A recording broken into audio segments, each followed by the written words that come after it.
तो देखते हैं मूल बुनियादी संरचना सिद्धांत। तो पहले है कुछ उद्धरण। मूल संरचना सिद्धांत संवैधानिक नैतिकता के संरक्षक के रूप में कार्य करता है। यह सुनिश्चित करता है कि संविधान के मूल सिद्धांत अपरिवर्तनीय रहें। ये बोला था न्यायमूर्ति एच आर खन्ना ने। फिर ग्रैनविले ऑस्टिन उन्होंने बोला था मूल संरचना सिद्धांत मनमाने संशोधनों के खिलाफ एक सुरक्षा कवच के रूप में कार्य करता है जो संविधान के मूल मूल्यों को कमजोर कर सकते हैं। तो ये है ग्रीनविले ऑस्टिन ने। फिर मूल संरचना सिद्धांत भारतीय न्यायपालिका द्वारा 24 अप्रैल 1973 को केशवानंद भारती मामले के में प्रतिपादित किया गया था। ठीक है। अब फिर इसका विकास देखें तो शंकरी प्रसाद केस 1951 सुप्रीम कोर्ट ने माना कि अनुच्छेद 368 के तहत संविधान में संशोधन करने की संसद की शक्ति में किसी भी मौलिक अधिकार को छीनने या कम करने की शक्ति भी शामिल है। फिर गोलकनाथ केस 1967 सुप्रीम कोर्ट ने पहले के रुख को पलट दिया और माना कि संसद संविधान संशोधन अधिनियम के माध्यम से किसी भी मौलिक अधिकार को छीन नहीं सकती या कम नहीं कर सकती।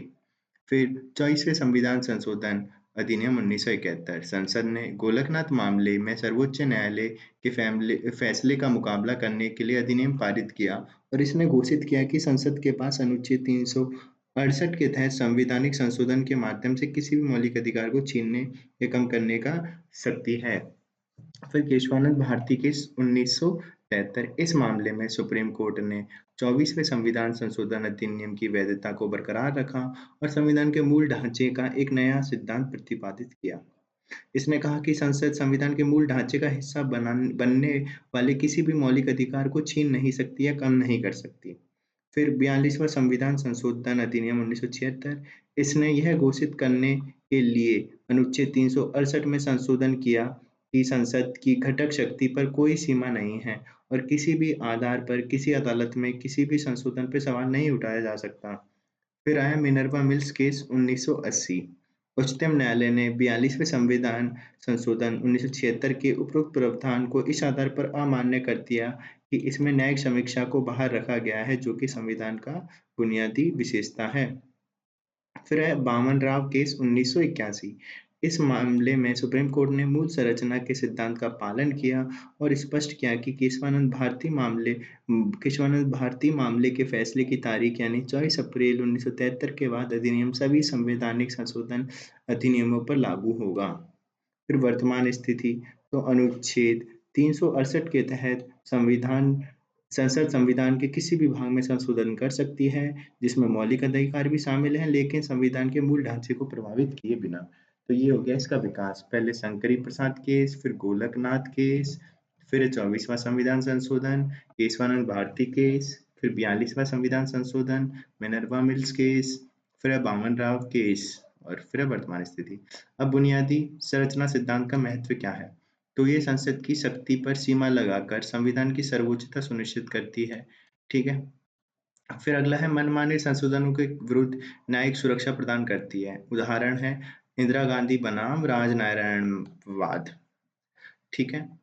फिर न्यायपालिका को मूल संरचना का उल्लंघन करने वाले संशोधन की समीक्षा करने और उन्हें निरस्त करने का अधिकार देकर न्यायिक स्वतंत्रता सुनिश्चित करती है। यह सुनिश्चित करना कि न्यायपालिका संविधान के संरक्षक के रूप में कार्य कर सकती है और यह सुनिश्चित करती है कि न्यायपालिका संविधान के संरक्षक के रूप में कार्य कर सकती है। फिर है विधायिका की मनमानी और निरंकुशता के विरुद्ध नागरिकों के मौलिक अधिकारों की रक्षा करता है। जैसे कि आईआर कोलो मामले में सर्वोच्च न्यायालय ने फैसला दिया कि 24 अप्रैल 1973 के बाद 9वीं अनुसूची में रखे कानून मूल संरचना सिद्धांत द्वारा संरक्षित मौलिक अधिकारों के अनुरूप होने चाहिए। फिर कानून का शासन बनाए रखना। तो कियोटो होलाहान मामले 1992 में सुप्रीम कोर्ट ने चुनावी प्रक्रिया में कानून के शासन को मजबूत करते हुए स्वतंत्र और निष्पक्ष चुनाव के सिद्धांत को बुनियादी ढांचे में जोड़ दिया। फिर अगला है संवैधानिक नैतिकता को कायम रखता है जिसमें मूल संरचना सिद्धांत यह सुनिश्चित करता है कि संविधान के मूल सिद्धांत जैसे लोकतंत्र, धर्मनिरपेक्षता, संघवाद, कानून का शासन बरकरार रहे और विधायी परिवर्तनों से समझौता न किया जाए। फिर संविधान की आत्मा की रक्षा। तो परिवर्तन और निरंतरता के बीच जटिल अंतरक्रिया को नियंत्रित करते हुए सिद्धांत सुनिश्चित करता है कि संविधान की आत्मा अछूती रहे। फिर स्थिरता और निरंकुशता स्थिरता और निरंतरता सुनिश्चित करता है।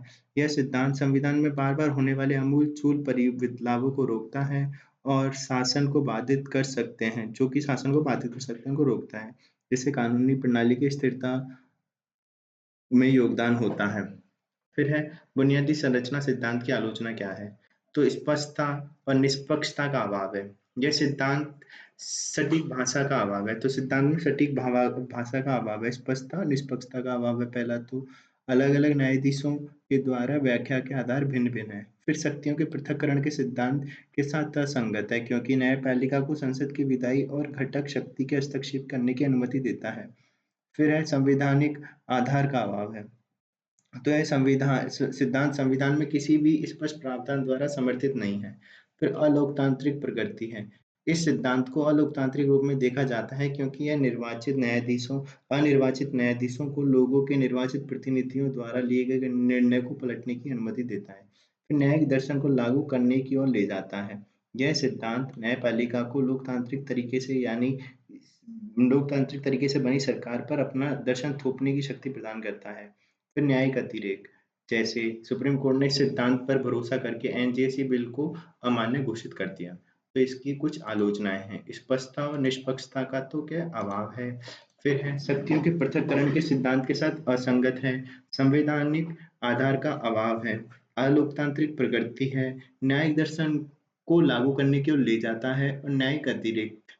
फिर आगे की राह क्या है इसमें? तो न्यायपालिका के लिए आवश्यक है कि वह लगातार निगरानी करे और सुनिश्चित करे कि संसद के संशोधन संविधान के मूल मूल्यों के उल्लंघन ना करें और साथ ही न्यायपालिका को न्यायिक अतिक्रमण को रोकने के लिए आत्म अनुशासन, आत्म संयमन का पालन करना चाहिए।